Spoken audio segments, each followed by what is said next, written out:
And now, you're watching, listening to BodeVision, the podcast edition. We're talking life. Sometimes we're talking cars. Most times, we're just talking that all of the time. Welcome to BodeVision. Hey, so what is up and welcome. This is episode number 3. This is the weekly podcast. This is BodeVision, the podcast edition. My plan is to post every single Sunday morning. That's at 11 a.m. Eastern Standard Time. And the way that it has been going thus far, well, first of all, I got Josh with me today. What's up, Josh? What's up? How you doing? What's up, man? Thank you for joining me again. So the plan and the way that it has been going is we're going to do an every other week where I'm going to have a guest, and then I'm going to have my brother with me, Josh, a cop with the swap. And Josh, a cop with the swap, these episodes are going to be more us shooting it back and forth. I'm going to talk about something. He's going to bring stuff to the podcast, and that's the way that it has been going thus far, and I think that's working really well. Don't you agree? Oh, yeah, I agree, yeah. And then the guest, that's just going to be more of the sense of I'm going to be asking them questions. They're going to be telling us stuff about themselves, and so they're going to be kind of two different things. I enjoy these episodes a little bit more, but the guests are pretty cool as well. So what we have going on today, we're going to start off with the 50411, and then I got a story I want to tell you about my auction days. It's a pretty interesting story. I think you're going to like it. And then we're going to maybe go into some questions, and I want to finish off with car talk as per usual. And I got nothing else to say for the intro. Let's move on to the 50411. What you got for us today? All right, so just real quick, texting and driving, I know it's a real common thing that a lot of us do.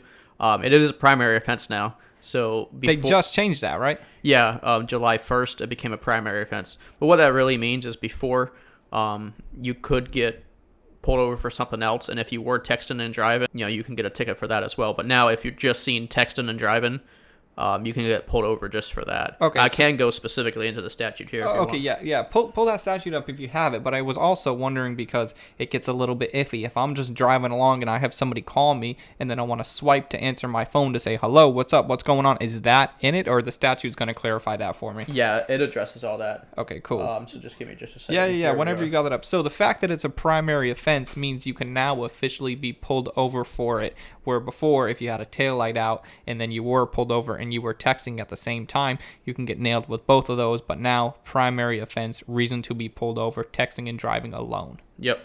So a person may not operate a motor vehicle while manually typing or entering multiple letters, numbers, symbols, or other characters into a wireless communication device, or while sending or reading data on such a device for the purpose of non-voice interpersonal communication, including but not limited to communications known as texting, emailing, instant messaging. But then there's a little caveat down here. It says, for the purposes of this paragraph, a motor vehicle that is stationary is not being operated. And So a red light stationary. Yeah. Okay, so we could still do our red light texting technically in Florida, but not stationary. You can't text and drive. Yes. So essentially, if your vehicle is moving, you can't be entering numbers into here. So I believe a swipe to answer your phone is good. Okay. Looking at a GPS, completely fine. Right, and then if I wanted to enter a new address into my GPS, just pull over. Yeah, just pull over safely. Right. Which I personally don't have any problem with that. I don't want to be on the road with people texting and driving. I know back when you have a motorcycle right now, I know back when I had my motorcycle quite a while ago, I would catch people all the time. I'd be riding along, I'd see them next to me texting, and that's not a good feeling to be on a bike next to somebody who's texting. No, you really do not want to have a shitty day, especially on a motorcycle. Yeah, no way. Now, you were telling me something a little while ago. Speaking of shitty day, you were telling me about some lady, some scenario. What were you telling me about? Yeah, so we get a million different calls for all kind of different things. We got a call from a wine bar about a customer that was trying to leave in their vehicle. So we got there to the parking lot, and by that time, the restaurant employee already had her car keys.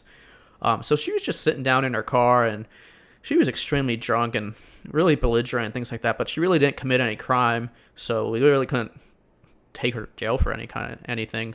But at the same time, we also couldn't leave her there because the restaurant was about to close.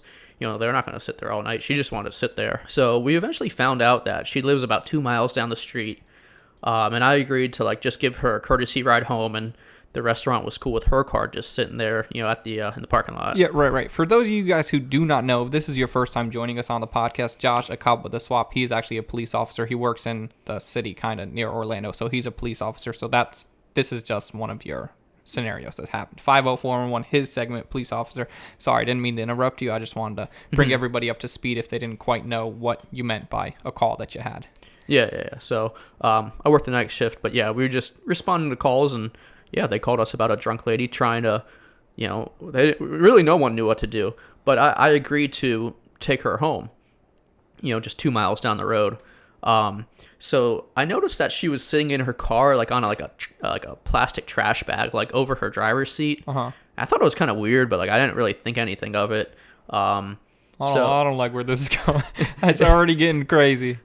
So I told I had another officer on scene with me. I told him like, hey, I'm just gonna take her home and things like that. So she gets out of her car, and then she kind of turns away from me and faces the other officer. So now I can see kind of like the back of this lady, and I'm still making eye contact with the other officer. The business end. Oh yeah, yeah. And I turned to my partner there. I go, I'm not taking this lady home. And he looks at me like kind of weird, like, what happened? Like a minute ago, you just said you were taking her home. No she way. had poo-poo going Got all the down, poo-poo. like the entire back area of her pants, and then running all the way down her back thighs, and then down her calves. That's some straight Florida swamp ass. Yeah, it was liquid. That's crazy. And at that time, like right when she turned around and faced my partner, the smell hit me like a ton of bricks. No way. So what ended up happening? Did you end up taking, or what happened? What was the thing? We eventually ended up figuring out, the apartment complex that she lives in, and then another officer went down there, and another officer just so happened to see some guy like walking around, like some guy like flagged him down, like my partner that was there at the restaurant initially, and he was like, "Have you seen my wife?" and this and that. Like, I don't know where my wife went. And we're like, is your wife so-and-so that went to this restaurant? He's like, yeah, she's supposed to be there. So the husband came and picked her up and things like that. And he was filming her the whole time, like how like drunk she was, like in front of like all of us. Like all of us were in his videos. So really no crime happened or anything like that. But it was just funny how intoxicated she was. And then the husband had to come there and give her a ride home. And then he got boo-boo all up in his car seat. And it just smelled so bad, and we saw him driving away with all the windows down, and he was just coughing and hacking like as he like pulled out the parking lot. I think the normal standard procedure when that happens is get a new car. Yeah. Like what else are you gonna do if your wife does the boo boo all over the seats and boo boo bang bang? I'm out. Yeah. I'm not dealing with that. No way. And then also there was something else that you wanted to bring to me today. You had a couple of phrases that you wanted to bring, a couple police terms, so to say, and then you had a scenario. Tell me a little bit about that. Yeah. You wanted to start off with the terms, or how did you want to do it? Yeah, well, I'll just kind of present like 3 different crimes and then kind of say that there are elements, because there's certain elements to each crime. They have to meet certain elements, so to speak, for them. So the first crime I want to talk about is actual robbery.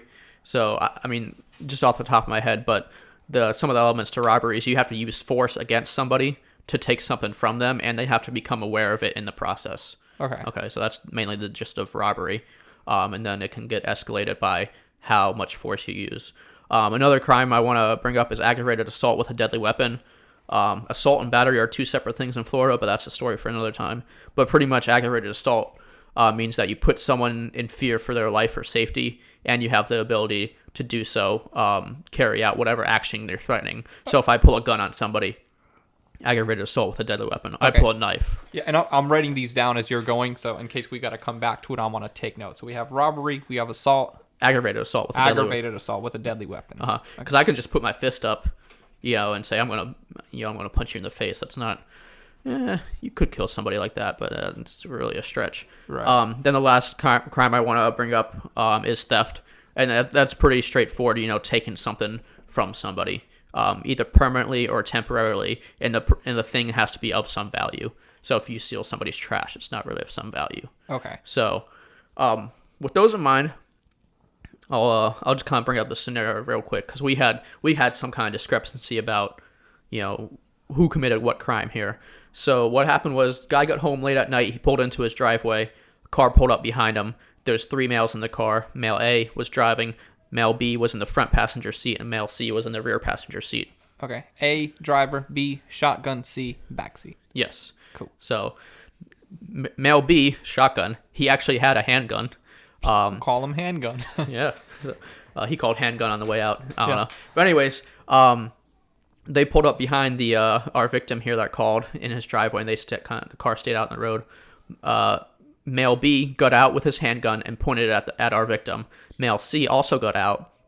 So while male B held up the driver, male C went into the victim's car and then took his phone, wallet, and car keys. And then male B and male C got back into the vehicle that I came in, and they all three just drove off. So A, driver, male A, never got out of the car the entire Never, time. no, he just stayed in the car. Okay.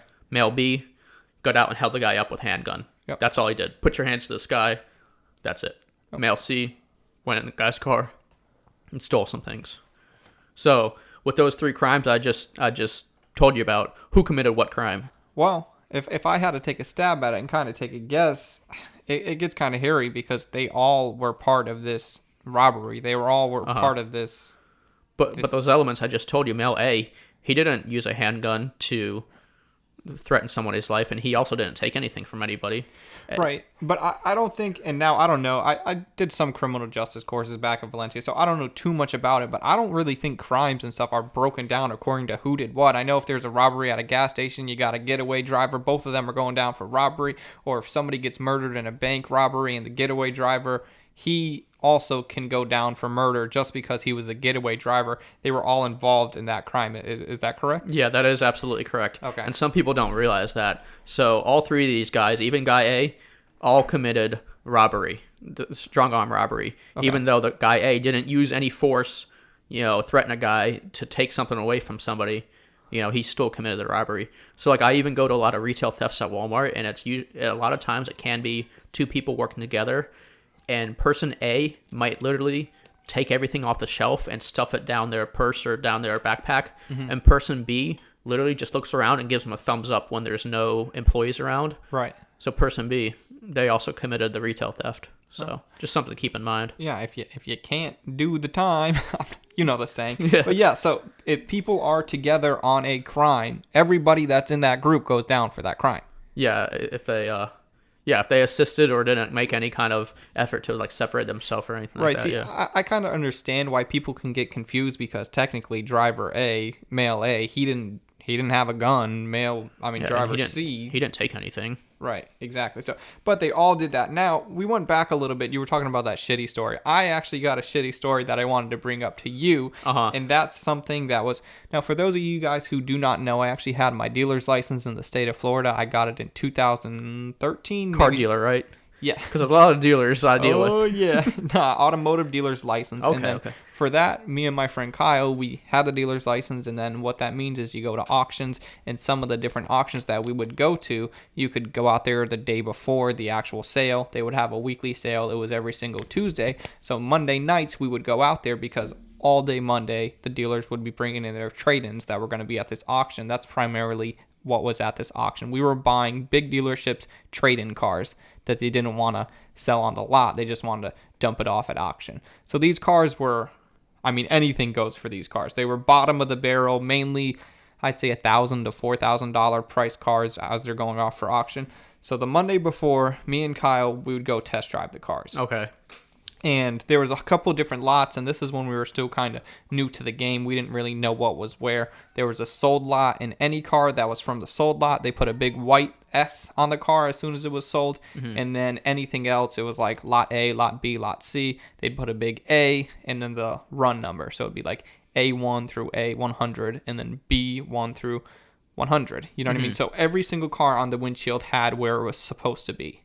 But we didn't exactly know that at the time. We were just out there test driving cars. And what we would mainly look for was Civics, like kind of like JDM stuff, Slam stuff, or anything kind of cool modified. And Kyle, he was pretty well into like jacked up trucks. And those sold pretty well actually too. We had a bunch of those trucks do really well. So we were just driving around, getting into a couple different things, and we would go to this little test drive course. You actually been out there with me before. Yeah, well, I was out there a bunch. I'm still like over at the Manheim in Ocala. Oh, okay, exactly, but not necessarily to test drive. No, I just do the off duties there, but yeah, right. Yeah. So when we would go test drive, there was like a little course that they would want us to go down, and nobody's watching you. People just are out there doing their thing. And there's this one area where it was like to the right of the road. It was kind of like going from one lot to another. It was like a big bank. It was like one lot was higher than the other, right? exactly. And then so way off to the side where the normal road was, it wasn't so steep, but a little bit off the road, it was still paved. It was real steep. So me and Kyle thought it'd be really cool to hit the jump, Get a little bit of air. get a little bit of air. And we did it all the time. Good thing I don't have my dealer's license anymore because we probably wouldn't be allowed back there. But anyways, so we were in this truck, jacked up truck. We decided to hit the jump. We went way up and then we came down and then we kept going down. For like I was driving, Kyle was in the passenger seat, and then we ended up sitting sideways. So So the I pole don't- wall. Yeah, exactly. Sitting sideways in the days. So I was right next to Kyle, like on top of him. That door was slammed shut. The whole frame was twisted. I don't know what. The wheel was still on the car. I think the axle must have snapped, or the lower control arm or tire. I don't know what happened. Maybe the shock came out. I don't know what happened. But the entire car was sitting sideways, and it was a wrap. Like the car was done. So all we could do is we had to get out. We actually had to climb out. We had to get out of my door because the whole car was sitting like this, or the truck.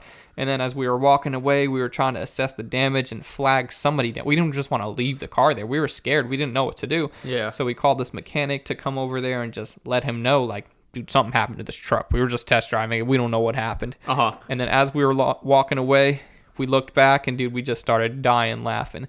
Big white S on the windshield. Someone had bought that truck last week and hadn't picked it up yet. So it was already sold. It was already somebody's truck. We out. We left. I don't know what happened there. We are out of there. That's a head scratcher. Like just sitting there, like.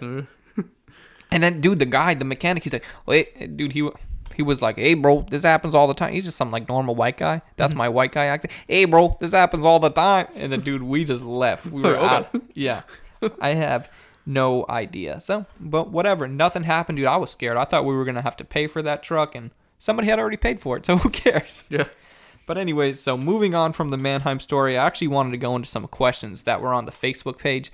Now, for those of you guys who do not know, BodeVision Facebook page, I have a specific little poll on there to just put all your questions for the podcast. That's where if you had any questions that you want us to answer, and I'll send you a sticker if we actually choose your question. So the question I wanted to choose and the question that I wanted to get into today, and it was from Lee Thacker. It says, what do you think of the MX-5 with the Hellcat getting its paint messed up on the Hoonigan show? Now let me ask you, Josh, did you watch the Hoonigan episode? Yeah, I did. Yeah.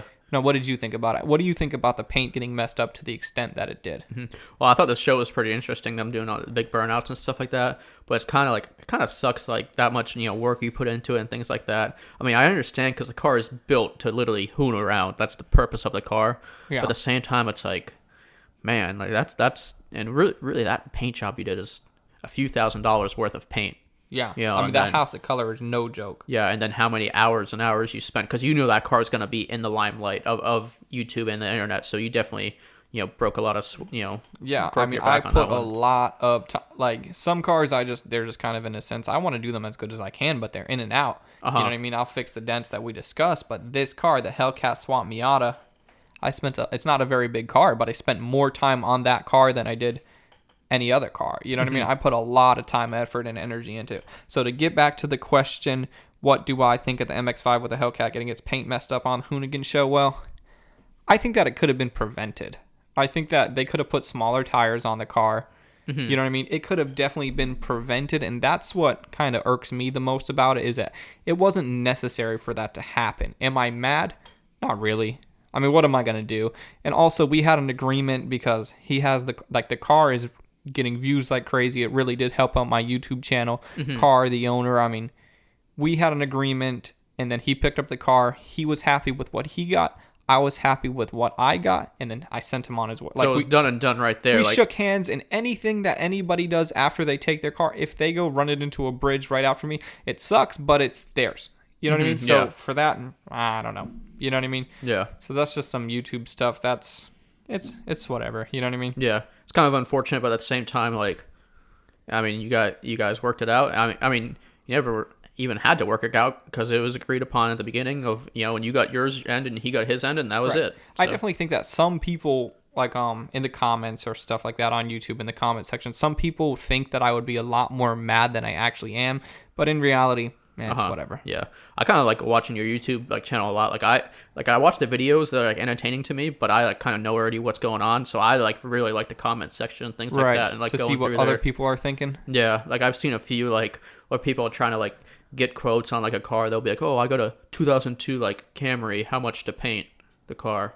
Like, okay, well, you're in a YouTube comment. It's like... Right. Like, that's not the best setting to... Like, if you have any inquiries on wanting to get your car painted, like, send me an email, send me some information, send me some pictures. You got to put in work before I can get back to you. If you just send me how much to paint a 2002 Corolla.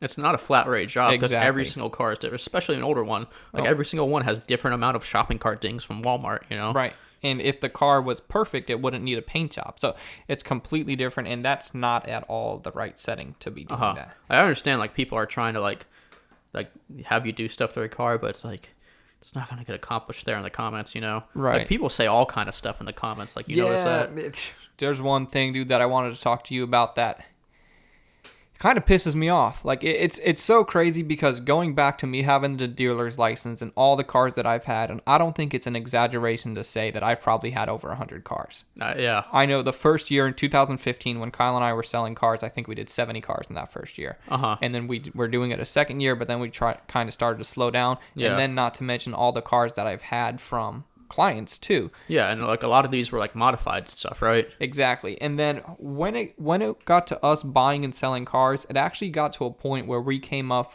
with like a policy. We do not buy modified cars. You know why? Because every single person messes them up. Yeah. Every modified car that I've ever seen, besides the exception of maybe one or two. So if you're listening to this podcast and I worked on your car and your car's modified and it was the right way, I'm talking to you specifically. You know who you are. But if it's not you, your car's trash. Every single car that I've had is not good. Modified car, no good. And so it gets to the point where it's like nobody knows what they're doing. But then you go to the comment section on YouTube, and if I do something... Like, let's say a dent, for example, I don't decide to pull it out and reshape the metal. Let's say I just use a little more filler than I should. Somebody will say something so quickly. Like, hey, man, you shouldn't use so much Bondo. So, like, everybody knows. Everybody knows how to build a car. I've never seen a really well-built car. Besides like, one or two. Like, properly done, modified. Like Exactly. Everybody who's modifying cars, mainly the people that aren't... I'm literally calling out people making comments on YouTube. I've seen your car sucks. You know what I mean? Yeah. Everybody making comments about how to build a car, they probably got the most messed up car. That's funny how that is. It's ridiculous. It actually kind of pisses me off. Now, moving on from that, something that was pretty cool that happened this past week, I wanted to ask you about the C8, which just was officially announced. The C8 Corvette, the 8th generation Corvette. Yep, and then the Supra. I actually made a poll on my Instagram last weekend asking C8 versus Supra, like who would... You know what I mean? That's what I put, C8 versus Supra. And it's amazing. Hundreds of people voted, split, dead down the middle, 50-50, which is kind of cool. Yeah. So, yeah, it's kind of crazy. I mean, I don't know if you follow new cars as much as I do. I kind of follow what's new and stuff like that a lot. So, I think the C8 Corvette with it's mid-engine now. That's the big thing. That engine's in the back or in the middle. Yeah. So, I mean, I think it's pretty cool and stuff like that. And like they're going to be able to get a lot more performance out of it. I just don't feel that it's tried and true to Corvette, which that's me just personally. I like when cars have a lineage, like when a Porsche 911 is the exact same from 1964 to right now. Right. A Honda Civic is exactly the same, for the most part, front engine, front wheel drive. So I like to see this lineage in the Corvette. Not to say that it shouldn't make a mid-engine sports supercar. Right. You have no problem with GM making a mid-engine supercar. You just don't really want it to be the Corvette. I don't know. I just don't. Right, I understand. Yeah, the name doesn't correspond to me with that kind of car, but that's just my personal opinion. But no, I mean, it makes sense. It's like if Honda came out with an all-wheel drive Civic to compete with like the STI or to compete with like just anything else on a similar platform, I would be like, well, it should be front engine, front wheel drive. That's just what Civics are. Yeah. You know what I mean?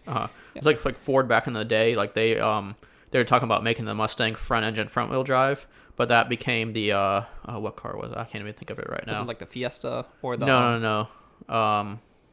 It was a Probe. Oh, okay.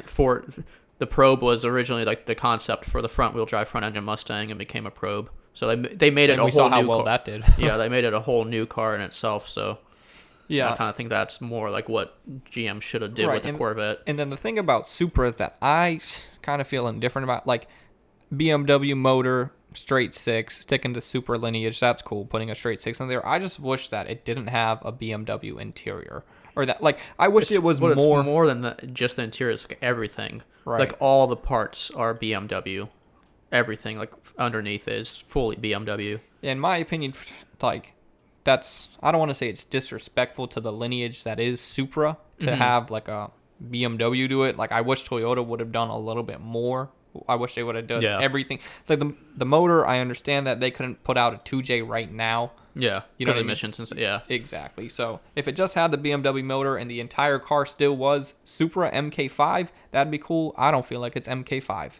Yeah, I mean, it's a really cool car in itself, but it's not like, I don't know if I would ever really trust it. I just don't trust BMW as far as like a long-term car. I mean, they're great cars to have, but really Toyota is where it's at as far as long-term reliability. I mean, right. And people, I mean, I saw Titan picked up one. I mean, people are going to be picking them up. I actually saw TJ Hunt. He's on trying to get one too. Yeah. I think he actually has. I literally think earlier this week they just started arriving in dealerships like a couple days ago here now. Yeah, which is pretty crazy. I'm definitely looking forward to seeing them though. I mean, even though it's BMW, whatever, it's not real JDM to me. It's still cool. If I don't like it, I don't have to buy one, but I'm still curious to see where they go, who does what, who starts modifying. I saw that a couple days ago, Titan just put theirs on the dyno. They squeezed like maybe 60 more horsepower and 80 torque out of it on just a Titan tune, which is pretty cool. Yeah, I don't even think they modified anything. I'm pretty sure they just, I'm pretty sure what's the tuning program for BMW, JB4 or something like that. Yeah, they probably just put a little quick flash tune on it. And so all in all, with the C8 and the Supra, like them or hate them, I'm excited to see where they go. Yeah, I'm excited to see that. I'm just glad they are still making cars, like the Supra and things like that. Supposedly a manual one's coming, manual Supra, because all of them are automatic right now. Okay. But it is neat to see that these cars are still being made, and who knows, maybe it will prove to be reliable. I mean, only time will tell, and it's just nice to see that these cars are still around and stuff like that. And I think that more people should look at it in the fact of like there's a lot of people that hate the Supra, like they cannot stand that. Dude, you don't gotta buy one. Yeah, you know what I mean. I don't think that I would own one just because I'm a JDM fanboy kind of at the end of the day, and I don't want to, as a JDM fan, I don't necessarily want a BMW. Yeah. And that's just kind of what it comes down to. I would probably buy one if I was just absolutely balling and just had all kind of money to throw around. Well, of course, yeah. But yeah, if like realistically, like in my situation where I'm making a pretty average Joe paycheck, right, where you might in the future after you get a little bit more established, you might be able to afford like your nice cool car that's going to be like your cool, fun, reliable daily. The first choice just wouldn't necessarily be a Supra. Couldn't be that, no. Yeah, and I couldn't have said it better. I mean, it makes sense. I definitely understand what you're saying. So C8, Supra, all that stuff, I'm definitely excited. This podcast, it's getting a little late into it. We're already 28 minutes in. Can you believe it, Tom? Yeah, the sun's going down. Yeah, man, it's getting crazy. So, anyways, I was answering a couple questions earlier. If you guys want to ask some questions, go to that Facebook page. It's just BodeVision on Facebook. And also next week, 7 days away from right now, the next guest on the BodeVision podcast edition is going to be Taylor Ray. So look out for that. That's really cool. And then if you don't know by now, like I'm saying, every single Sunday morning, 11 a.m. Eastern Standard Time is the podcast. And then I'm posting 2 to 3 additional videos during the week of what's going on at the actual shop. So the podcast isn't going to affect the regular uploads, and the regular uploads, they're going to be separate, and then it's still all going to be. You understand what I'm saying? Josh, anything else as I'm losing my words towards the end? If you do have questions, just drop them down there. But if you have any like specific like cop questions as well, that's a really good idea. And they're like legitimate questions that I could answer, like don't ask me like, have you ever violated anyone's rights? Like, first of all, no. Yeah. and like that's not a legitimate question. But if you have legitimate police questions, to ask a police officer, go ahead. I'll try to answer them. Dick suck to get out of the speeding ticket? Yeah, if you have any legit questions, There we go. Let's ride. All right, are you good? I'm good. Wrapping up episode number 3. Josh, thank you so much for joining me. I will see you in 2 weeks. Next week is Taylor Ray. Anything else? I don't think so. You good? I'm out. Good. See you.